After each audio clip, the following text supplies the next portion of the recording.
All right, so we are live. Welcome to the Cardboard Guide and welcome to a little conversation about Magic tonight. So we're going over what we think is, up and down within Magic the Gathering at the moment because we've had. Sorry. That was a lot of sound that came from my phone. Indeed. Yeah, but as I was saying, well, we've had a lot of conversations about what's going on in Magic, and of course, we are still covering Magic, and we love Magic, but somehow it has been hard for us to get behind many of the sets that we know are coming in 2024. So we thought we would just share this, conversation that we have between the two of us with you guys out there and see your feedback also. Yes, so please do remember to just hit us up with questions in the comment section so we can have a discussion about it. Because what we wanted to say was more or less just Magic is something that we actively still play. We collect it. We have a lot of fun with it. But over the course of the past, year or so, I think we've been a bit disappointed with the direction of it, maybe, both in terms of what the sets are doing, but also in terms of the amount of sets and the release pace. Also how much that the universes beyond has started to fill up in the release schedule. Suddenly it's just not one, but it's two, and it's just not a tiny universes beyond release. You get this really big set like Lord of the Rings that have the full complement of everything, and it does feel like, where does Magic the Gathering exist as a story and its own IP, and where are all these other sort of different IPs coming in and borrowing Magic as a system? Whereas the difference between it, and it does feel like Magic is slowly losing a bit of its identity, especially if you're old like we are. We've been in Magic for a very long time. We used to come from the block structure where you had a storyline that took place on, at least usually a couple of releases, and it just feels really different now. And just looking on our the release cycle for 2024, it feels like it's really just a lot of jumping around. And I know that with the last couple of sets here, we've gotten the whole Omen path. There's this main character, or he seems to be that, Kellen, and he goes jumping around to different places, but it feels very disjointed. So that's something that we've been speaking about. So we would love to know how you feel about it. Do you miss the block structure or the more organized stories?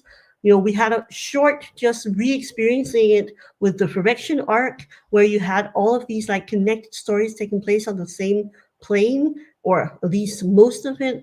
And I think that really showed what a good storyline could do for Magic the Gathering, that you have a really nice set and a really nice story that's cohesive, and you sort of engage more with it. What do you think? Definitely. I'm also really missing the block structure. I think that the Phyrexian arch, well, I think they promised a little more than they could deliver. Yeah, for sure. From my point of view, I thought that Wizards of the Coast had said that this was going to be an world-shaking, world-shattering arch, and everything would never be the same again. And well, take Nissa, for example. She got Phyrexianized, and then suddenly the next set, she's back, and she's like, well, I got better.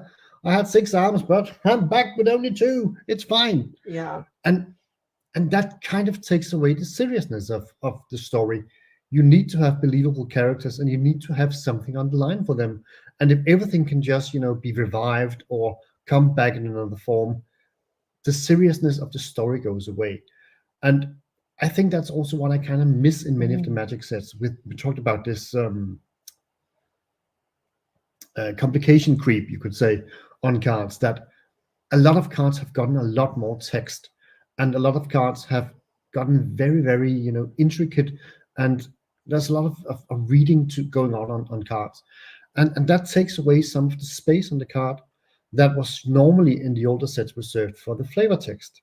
And the flavor text was something that really bound a set together, made the story come alive on the cards, and many of the main characters in different sets figured in either the flavor text or somewhere in the art in some of the other cards. And I'm missing that. Magic is telling us that Kellen is this very important character, and he's barely there. Mm.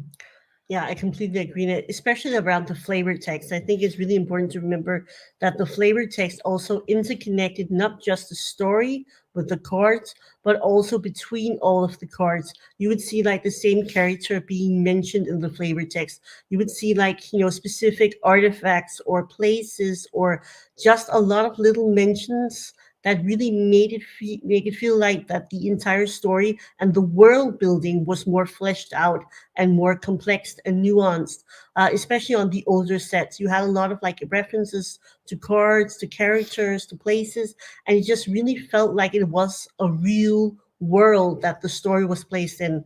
Where I have to say, like the most of the recent sets, I felt like the story was a bit rushed, maybe at times. There were like things in the stories that sort of contradict themselves, which is kind of frustrating because I do enjoy reading the story. And also, as we talked about earlier, the story and the cards, it doesn't feel like they merge anymore. It feels like you have like a story over here, and then you have the cards here, and they don't really blend that well. And sometimes, if I'm really honest, the story feels like an afterthought. It's just something that they tagged onto the cards because we have a story and lore in Magic the Gathering, but not because this story is great or they have like this amazing story to tell. I've enjoyed some of the stories, and some of the stories feels a bit more rushed. So that's like one of the things that we're annoyed about, and that also has to do with the release pace. It's Yeah, so quick that we don't ever get to stay anywhere and really experience and explore it. We talked about both Wilds of Eldraine, but also Lost Caverns. That could have been like a story arc. It could have been three individual sets that explored different parts. indeed. Explored different areas of the story, explored different peoples, stuff like that. And yeah, I can see in the comments that a lot of people seem to like the Eldraine, Yeah, and we did too. And also this complexity. You can see the Savannah line says that the complexity triggers with ETBs and stuff like that, and really long turns because a lot of stuff is going on. It's really taking yeah, it the does. tempo and the fun You need to out of the cough. game. Yeah, sorry. um, I have more. I have yeah, more. sure, Just need sure. to Go for it. cough. Yeah. I'll drink my coffee.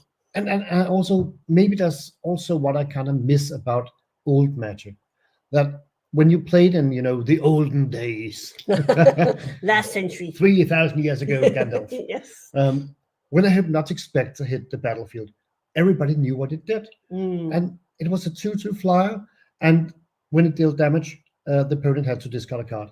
It was simple, it was fun, and it was powerful in itself. When a bad rune hit the battlefield, everybody knew what it did. And that was kind of the force with Magic, that you didn't need to read all the cards. You knew by just playing the game that, oh, this does this and this does that. Whereas now, so many new cards and so much text, and everything takes a lot of time because, oh, I just need to read that. And in a four-player game of Commander, it takes forever. yeah, and I also think one of the things about not knowing what the cards do, if people are playing with secret lair versions, some of these alternate art poster cards from Lord of the Rings, it's actually almost impossible to see what card it is, but also to read it easily from across the table if you're playing with someone. I just wanted to have like a brief comment on something here. Yeah, Standard Fiend is saying that Mom killed a lot of terms of Magic story, and I think the whole Perfection story arc just turned out to be so disappointing. They said it would change like the multiverse, and I get it. It changed the whole idea about planeswalkers. Now we only have one per set, but that's technically not an in-story change. That's just something on Magic trying to make planeswalkers special again. And of course, we have now these omen paths, and we can't, the planeswalkers can't travel between the worlds like they used to. But I mean, how much does it really change? And Mm. is it that big of a change that they feel like they lived up to what they said they would? That it would be, super big changes? I don't think so. Not from my point of view, at least. Standard fee. No, this is not pre-recorded. We're on live on this nice Friday to hang out and talk with all of you. Yeah. The protagonist is saying that this is probably due to the people running the show that don't care about the game and care about revenue. Mm. And to be honest, I think that's also why we're seeing so many releases. Um, because if you think about it, having a release every month or every other month, that is a lot of cards to get through. And with them just having fired a lot of people, these sets are not going to get better in terms of play testing and mechanics. On the other hand, they could end up being a lot worse because there's just not enough people, as it were, before the firing, started, to really ensure that this product is great and has high quality. And now I'm really scared to see that we might have a lot of like slip ups. Also, because all of a sudden we have some wrong art on the cards, and it seems like there are more mistakes than there were previously, at least. Definitely. Yeah, but I actually think that the biggest issue for me right now is the jumping back and forth to different, different planes, but also different time periods. I love that Magic originally was a medieval kind of fantasy card game, and we have this high Magic world, and suddenly if we look at 2024, okay, we're going to have a play detective game. We're going to have a go bit a villain in some sort of Wild West kind of world. Yeah. We're going to have a horror show Magic kind of thing. I Yeah. think the problem is that the world has become too small, kind of. The setting has become too limited, sort of, Mm. and the jumping around, I'm really not liking it. I want to go back to the roots, back to having this fantasy game and not playing Wild Wild West. Yeah, and especially the thing you said about like the world feeling smaller. I think that's because we're missing some of that flavor text and some of like the expansive world building from the earlier sets. Now we have an entire set going on in like a horror mansion, or like this Duskmourn, the House of Horrors. It's all going to take place in this one house, and it's going to be a 70s vibe. And I feel like we're jumping from Ravnica, which is a very traditional Magic set, and then we're going into like the Wild West, and then we're going to like the 70s for a horror movie. I think I mean, I know I'm old, but it just feels like this is going too fast and it's too disjointed. Also, go back 20 years and tell somebody there that Yeah. Magic is going to take place in the 1970s. What? Yeah. That's just, yeah. So as you can hear, there's a lot of things going on in Magic that we are not particularly fond of at the moment. But that doesn't take away that we just love this game. Yeah, exactly. And It is it's a brilliant game. It's a genius of a game. The math, the complexity. Not speaking of the new complexity, but the complexities of having both spells and enchantments and creatures. There's a lot going on, and it's easy to play. It's easy to learn how to play, and it's hard to master. And you can always make it, more complex and more challenging for yourself by building some really fun decks with a lot of different elements and colors and maybe special cards. yeah, And I absolutely. love that. I love that you can do so much with Magic. It's the possibilities are really endless.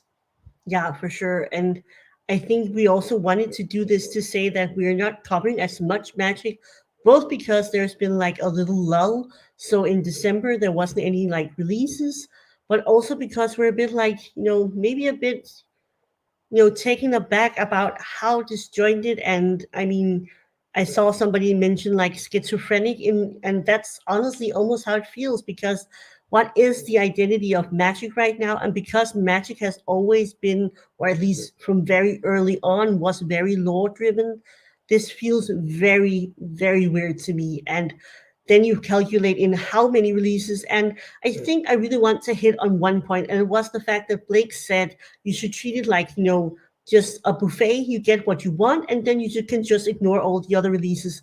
But the point is, if Magic is supposed to have a story arc, if it's supposed to have lore and background, and this is supposed to matter, then I feel like I need to connect with every set to have a feeling about what's going on in the story. And if I just check in and out of it and be just as schizophrenic as their release cycle is, I feel that I'm not connecting with Magic the way I want to connect with Magic. And I feel like that's a big shame because that was also part of the Magic experience. It was like, what's going on now? What's happening? Mm. Where are all these characters that I connected with, that I enjoy playing with, and stuff like that? So that's a bit of a pity. But we do still really like to play. We love to play. It's a great game. But it just feels a little disappointing that there's a lot of things going on, and somehow it just feels less and less like Magic. So I think what could be really cool to hear in like the comment section would be, what do you think they could change so that we're not just being like negative but also Mm. constructive? What could they change to make it better? So let's hear some suggestions down in the comments, and maybe you can say, what would you like to see Oh, change? yeah, definitely. Um, yeah, and I also just want to, start up with saying that one of the other reasons that we haven't, covered Magic so much, we have, tried to do some overviews, and that's also because even though we might be a little, fed up at the moment, and even though that many of the Magic sets coming in 2024 is not for us, we know that there are people out there loving it. There are people out there who really enjoys it, and we don't want, to rain on their parade. They, of course, they are very welcome to have all the fun they can have, and if they are having fun enjoying themselves, that is absolutely fine. Mm, But indeed, what would I want to see changed? I would like to go back to the block structure. I would like to have sets being more connected, and mm, ideally, I would love to see only 3 sets released a year. That would be perfect. It's never going to happen. They can't go back. They have, stock owners that need to make money and stuff like that. But ideally, it would be great to have a 3 block structure per year. And I would also love to see both play boosters, mm. or set boosters and collector boosters go away. Go back to having only one kind of booster packs and nothing more. And scale back on all the different variants. Scale back Oh, on full arts. yeah. And go back to just having normal cards. And if you're lucky, you're going to get one in foil, just like 7th edition. Yeah, I'm just picking up on Solar Guard here, who says like cut back on variants, stick with retro frames and borderless, maybe add a special actual rare showcase alternate art. Yes, this was something that we had discussed in the Discord. The link is down below in the description if you want to talk more cardboard, and who doesn't.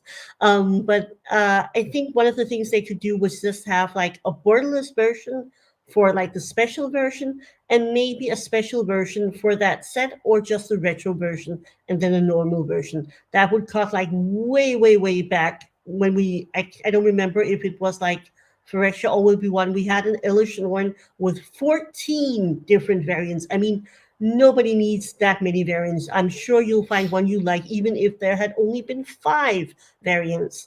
So I think that would be a really great idea, and I would love to see. I don't think play boosters are going anywhere because they just So, was released.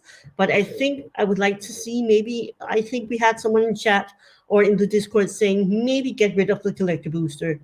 And I feel like if you're going to merge the set and the draft into the play booster, and that already has more of the booster fun variants, and you're going to have like this permanent special guest slot where you can get really cool reprints, maybe we don't need a collector booster anymore. Maybe that was for when we had a draft and a collector. Also, because the pricing on the play booster and on the collector booster, the distance between those two is getting smaller and smaller and smaller, at least here in Denmark, because the play booster is going to be fairly expensive. mm, So maybe get rid of that and just have one product that you can do really well instead. I think that would be very nice. I'm just gonna remove the comment here. okay. But yes, let's see some more people and see what they Make want. foils great again. Yeah, That would be amazing. definitely. And sorcery have shown us that that is actually something that you can do. If you are keeping foils to be nice looking and rare, foils are such a joy to pull. Even though it's just, in sorcery an ordinary foil, it's still great. So having foils become rare again, oh yeah, let's see that happen. Yes, and the protagonist, I'm just gonna pop up some of these comments because I think they're really interesting to sort of just like talk through. They need to reestablish their identity, choose what they want to be. Until they do that, there isn't anything that really can change the game for the better. I think so too. And I think they need to make an active choice to say, and I don't think this would be bad for business. I actually think it would be better for business. We are going to choose to make this game as good as it once was, but in a new way, because of course, things can't stay the same. But we're going to choose to prioritize the game above the money for a little while so that we can have longevity. I don't think you have longevity if you're constantly looking for the max revenue, because it feels to me very clearly that they are going for the revenue and not to make the best game that they can. And I think that the employees are, but I'm sure that the designers, the artists, the game developers are very, very pressed on time to get everything done all the time, because there are so many sets out there. So I really think they need to focus on their identity and also on the gameplay. Indeed, and also Peyton 93 said that you could say that the magic in Magic is slowly disappearing. Yes. And that that lines up really well what the protagonist says, that it feels like Magic is in some sort of identity crisis. And that might also be what I'm reacting on with all these different sets taking places almost everywhere. That it feels like a struggle to find their identity, their core again. And for me, it also feels like the Magic is going out of Magic, and it is becoming more like a board game and much less like the game that I actually love. Yes, absolutely. I also think like the whole point of having fewer sets would let us enjoy them for longer. They would become more memorable. You would engage more with it. You might even feel the need to go back and maybe buy a second booster box to draft, or maybe you would get that extra commander deck because it is out there for a longer time and you're not constantly thinking about the next set and the next set. And that's really, I feel like we've all gotten into this mentality that we're thinking like 4 or 5 sets ahead. We are going to record a Modern Horizons 3, which is coming in the Yeah. summer. And I'm like, but what are we doing? Because this is so far away. But on the other hand, I mean, any minute now, something could get spoiled, and you kind of need to be ahead of like the news, or else it's not going to be relevant and nobody's going to watch it.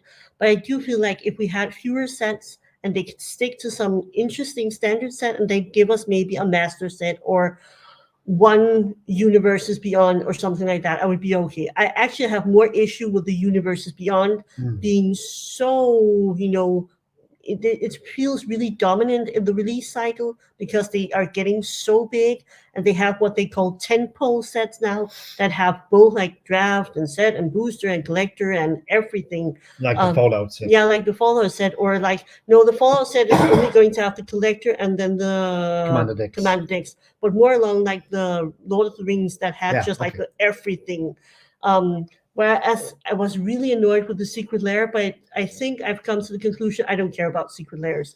They are on some webpage, and I never really look at it anyway, so I don't really mind about that as much. No.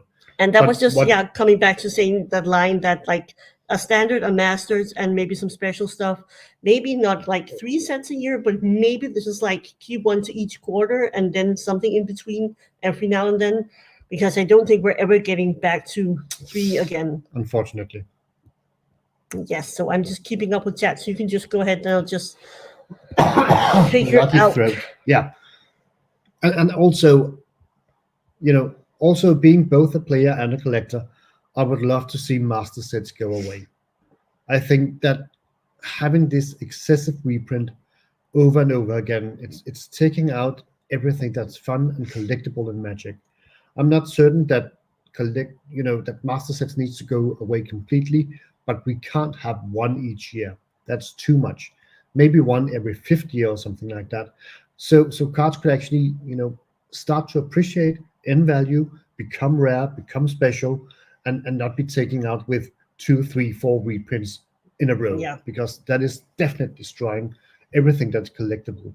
And that's also made me go a little away from buying boxes in Magic, because I'm like, why am I going to spend a lot of money, hard-earned money, to buy something that I know is not going to hold any value whatsoever? So it's much easier to just have somebody else take the risk, go buy singles and buy the cards I need and not have a lot of bulk either to store and keep preserved. So Yes, yeah. exactly. So these excessive reprints have actually done the exact opposite that I think the company actually wants it to do, because instead of buying more, I'm buying less. Yes, I feel the same way, and I also think like I think the problem is that usually or like before we had the release pace that we do now, you could get away with doing a master set every now and then because then you could pick up on some of the cards that had gotten too expensive. I do think cards need to be collectible, but obviously there needs to be a balance. So they can pick up some of the cards, give them a reprint, and then they would become at a better price point for people to get in. But now, where you have like a special guest, you have a reprint in Secret Lair, you have it showing up as an alternate version in the Universes Beyond, and so on. There are just a lot more sets to get reprints from. So I don't think there is a need for the master set anymore. And if we look at a thing like Ravnica Remastered, I don't think there is a value proposition there unless you are a new player who doesn't have any of these cards, because then I'm sure it'll be fun to draft, and I'm sure there are some fun cards in there. But for most people, we already have them, and most of them are already really affordable. Indeed. Yes, I'm just gonna pop up another comment here. The introduction of mini sets poses a challenge for content creators, particularly when trying to keep up with the other card games. Are you talking about Magic the Gathering or about Sorcery here? I'm not quite sure. Yeah, just let us know in the comment section, then we can pick. I think it might be a it back up. reference to maybe what was it called? The Aftermath. Yeah, That was sort of a mini set, and everybody was like, "But why do we need this set? It's really small. You're going to see Yeah. a huge amount of the same cards over and over again." yeah. I mean that. I think it was like 60 cards, and I mean I don't even get the idea of doing something random with 60 cards. Okay, standard field. I'm torn. I like the idea of master sets from the perspective of drafting, but yeah, from a collecting perspective or standpoint, they are a real problem. Yeah, and not only that they're a problem, but I don't think even as a new player, you're not getting a lot of value. If you wait 60 to 90 days post release from a remaster set, I almost guarantee you that you could go out and buy all of the cards that you really, really wanted, that you thought were interesting, and probably also still some of the highest value, and it would still cost you less to get exactly the cards you want than actually buy that draft booster from Ravnica Remastered, because it's just too expensive compared to the value you're going to get out of it. And I don't think the only value in the set is monetary. You get a lot of value from playing. But realistically speaking, in this economy, buying a very expensive box, there should be at least some value for you as the player and the consumer of this product. Yes. What are we saying here? So, and also, as Rudy said, right now it seems like there's this tug of war going on between the game piece fraction and the collectability fraction. And it seems like Wizard is, in the middle of the shit pile, because they need to make money, they need to release sets, they have their stockholders to think of, but at the same time, they have done too many prints, they have done too large prints, and right now Rudy says that they're what's it called? Staking back, going back, cutting back. Cutting back, yes. They're cutting back on the number of prints and lowering the print run. But that again means that it's going to be harder to get cards, and there's going to be lashback from the game piece fraction. And the collectors are going to be happy, but I don't think they I think are. it's hard to find Yeah. and strike the right balance. I think they're going to be stuck right in the middle, because they think the game piece people who really want very, very affordable cards are going to be, unsatisfied with the new sort of like, price increase, or if singles go up. But on the other hand, I don't think you're going to be able to fix all the collectability in such a short time span. You really need to have some time, move forward, and not keep reprinting everything all the time before you can actually get back to having some value. Okay, now I get it. A lot of cards has made it hard for content creators to keep up with the output of spoilers and everything. Oh yeah, That's that's impossible. That's impossible. I think like some of the videos that people seem to enjoy here that are on Magic are more like a review of the set. What's special? What kind of variants are you getting? what kind of products does the set have, and what are the cards you can find in them. And sometimes we also do like a bit of a predictions, like what do we think this set will contain. And that's about all we can do. We can like keep up with stuff, but it's definitely too hard to keep up with everything all the time, even though we really do try our best to do so. And Bernard is saying, honestly, at this point, I'll be happy if they just leave the standard sets alone, so they feel like traditional Magic. I actually I really agree with that. But my only problem is, as soon as we're getting standard sets that are supposed to be 70s, 80s horror show, I'm very confused what Wizards wants the customer experience to be like, because to me, and that is a standard set, to me that's just not really Magic. And I know I'm old, and in terms of Magic I seem to be very traditional and very conservative, but I really do like just having that fantasy open world building. And a horror set, I don't know. But again, I'm very willing to be proven wrong. I ended up really enjoying both Streets of New Capenna and also Kamigawa Neon Dynasty. So who knows? Maybe this horror thing will feel really cool and be a great vibe. But like, I'm having an issue with like a dude in jeans showing up on my Magic card in a standard set. So I think that's a little weird. Indeed. It looks like that people are looking forward to Bloomberry. I also think if I were to bet my money on some set, I would say that I think Bloomberry is going to be the set that does the best. Yes. Of course, without knowing any of the cards as of yet and stuff like that. But still, for me, it it feels a little like the Narnia novels. I think it has this childlike quality to it, and maybe I'm not that big of a fan of such a childlike quality to Magic. I like Magic being, more sinister, darker, more adult in its themes, actually. So having a little fluffy animal, yeah, maybe not. Yeah, and I don't know. I'm just thinking maybe it's going to be like the magical forest, and there's going to be dark creatures, and there's going to be, more cute creatures, but maybe it'll end up feeling like, like forest, magical, this alternate world where humans don't exist. It might end up being really cool, but right now I'm just having a bit of a hard time envisioning it, but maybe it ends up being this really cool set. Who knows? Um, Yep. Yeah, exactly. Shadow Cloud. I think that's a really good point here. That it seems like really strange. And that's also been one of my takes. It was like, at what point does Magic stop being its own IP? And when does Magic just become the vehicle or the gaming system that all the other IPs can facilitate their IPs through, instead of actually being Magic being the main, ingredient in a Magic set? I really agree with that take. Okay, so Standard Fiend says that. So Bloomberry, is that like an IP on its own? I don't think we have Also a that. novel or something? Yeah, I've never heard about Yes, it. can you help us out, Standard Fiend? I don't think I've ever heard anything to that effect here in Denmark. So was it like a comic book or a story or a novel or something like that? Just gonna put up protagonist in the meantime. Yeah, they are doing a lot of like gimmick like things because they're just moving so fast. Absolutely, I agree with that. I think also, and I really don't want it to come off as critique on the employees. I am sure that the great people in Wizards of the Coast making these games, creating the art for it, game developers, all these things, I'm sure they're doing their absolute best. But there are a lot less people than there used to be in Wizards of the Coast department, and also they're having to do so many sets that there has to be a breaking point between like how many sets can we do and still maintain the same quality. And I think we're at that breaking point now.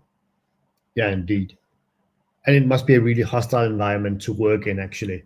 Yes. Even though delivering grade A numbers, delivering record high profits, and still there's going to be a 20% sack of the workforce. It's mind-boggling. I can't take it in. I can't understand how you can drive a firm like that and still think it's going to end well. But No, also because I mean, even though they continue to increase revenue year after year after year, it never seems to be enough.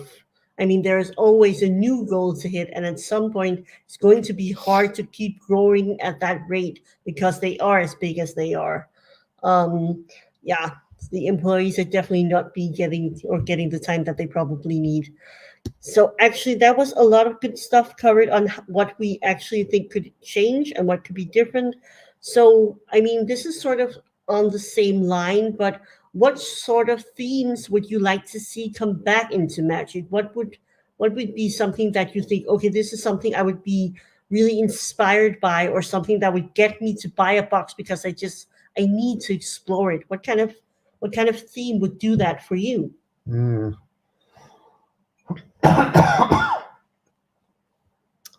I return to Lorwyn, says Cosmic. Yeah, Cosmic Seeds. Yes. I would love to go back to Lorwyn. I think the first Lorwyn set actually released at a point where I wasn't playing Magic anymore. I think it was during my Magic lull. Yeah, a little hiatus there. Oh yeah, but maybe explore some of the older sets. I would love to go back to Homelands, for instance.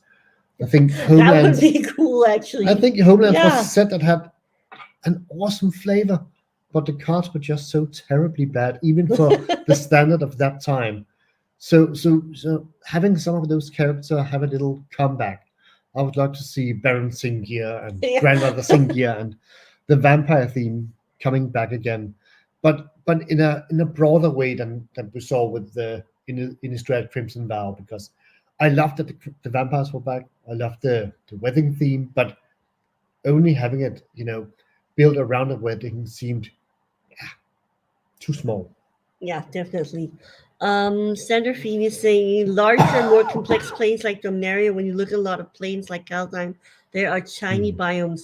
Yeah, and I think that's also what I was speaking about earlier. I just want to feel like there's endless possibilities. Like we're in this huge world where anything can happen, and there's always new places to explore. I feel like, I don't know, it might be silly, but I feel like they maybe need a new Dominaria, a new plane that they can gradually build up with different civilizations and different parts of the plane that they can explore. Um, just because it feels like we need to have some, maybe some, coherency in the sets, and maybe just having one plane that a lot of these things could take place on would be really cool. And slowly build up the lore for that plane and develop it further. I think that would be really cool. Arabian Nights Revisited, yeah, that would be very cool to see if they did something thematic like that. They would never do that again. No, for That different would be reasons they wouldn't do that at all. But I would like to see them pick like a theme, but in a broader world. I'm very excited personally going back to Lorwyn. I did have a few cards from that set, and just in general, I like the story and the lore behind that set. So no more Phyrexian Solar Guard. No more Phyrexian. no, Phyrexia, please. Over and done. Not yet. And, Not and yet. no more Eldrasis. I can't have any more Eldrasis. I'm so sick of them. Yeah. Um, Yeah. But yeah, also I think what's JDJ Sapphire that said, have Magic do a big set again.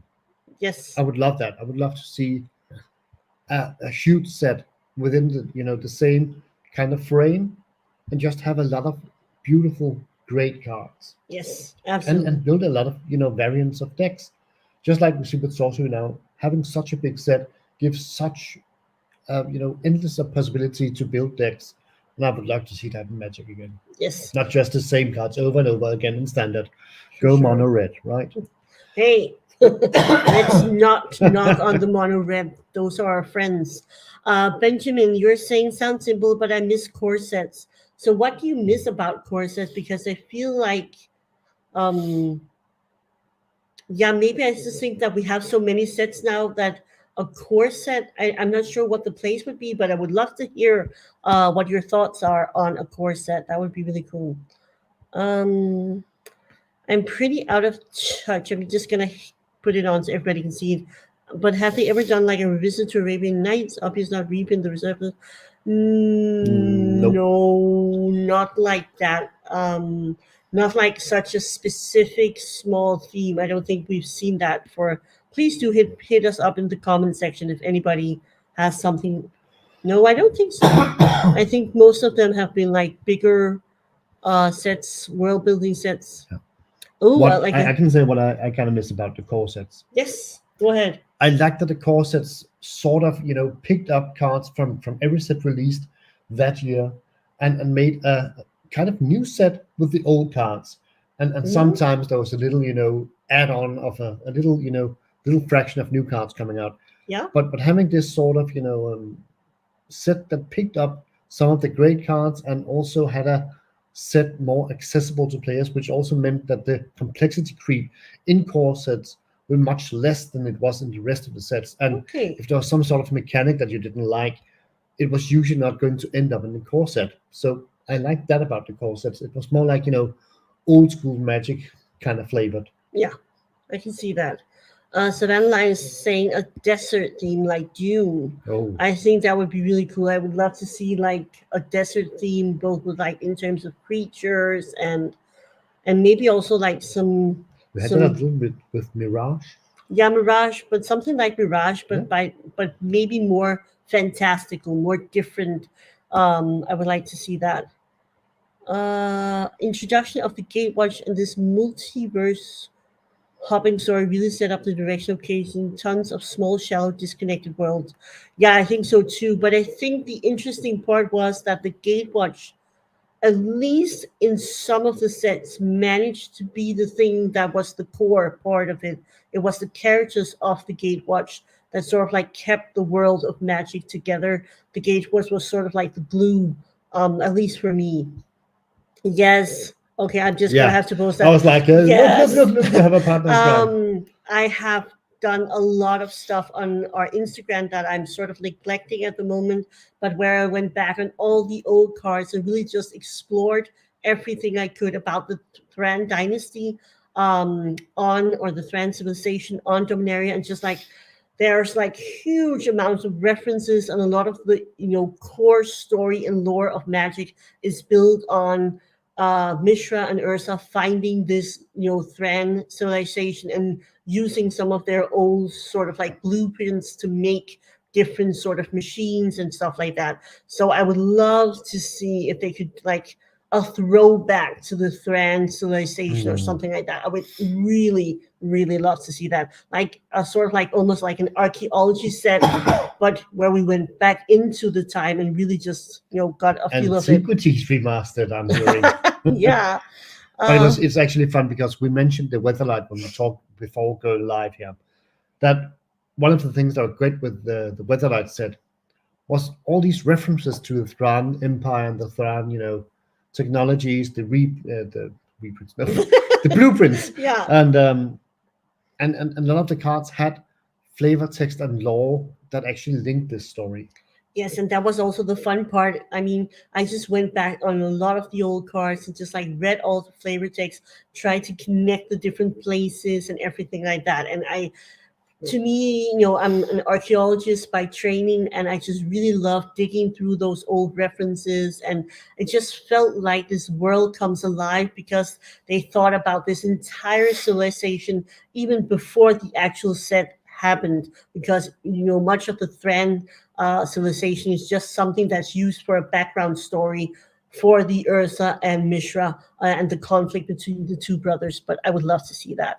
As Savannah Line says, wasn't that just the Brothers' War? Yeah. No, because the Brothers' War was very much set in like going back to the brothers' conflict, and I don't want the brother timeline. I would love to go back all the way to when all of these things were made in the Trans-civilization, not the rediscovery of the Trans-civilization by the brothers. I'm sorry, this is going way deep So into. a Darksteel remastered. Yeah, not quite. No, but But it was going, really artifact heavy. Yeah, it's going way close into the nerd territory here. Might be a bit too much. Cosmic Seas. Oh, that's very cool. I don't have all the novels, but I read a lot of them at different points. Yes. So I mean, there's a lot of stuff that people would really love to see them go back to, and also a lot of suggestions on new stuff. But I think like a general conclusion seems to be can we just please focus a bit more on fewer sets and just have more time for the world building, more time for play testing, which on the other end would also give them back that identity that they seem to have lost in the process, so we know what it's about and what it's doing, and know the story and get a feel of what is it that they want to share with us or explore with this game. Because I also feel like sometimes they're just going random places. It doesn't feel like there's a point to it. And that might be a bit mean to say, because of course they planned out a story and they have like a 3-year storyline now, and it seems to be around Kellen and these new omen paths, but it just feels too disjointed still to me. We're bouncing around on a lot of different planes, so I would love to see them scale back and focus. Yeah, and also, just like with the Lost Caverns of Vixaland, we know that they had consultants that had a lot of, experts on the set, and it has a great flavor.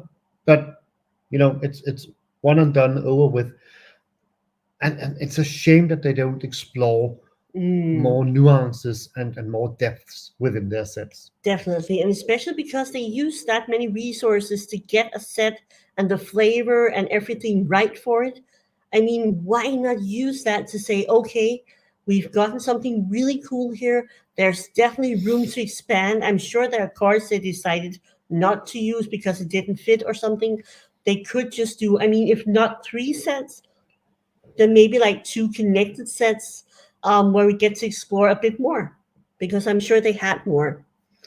Exactly. Yeah, protagonist. I mean, I know you're right, but I do feel like I think there are a lot of creatives doing their utmost best under what I can only assume must be very difficult circumstances.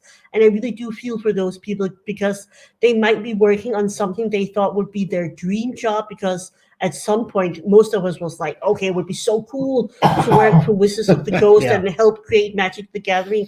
And I think it's not that cool right now to work there. I think it doesn't seem like that it's a lot of fun, at least not right now. Yes.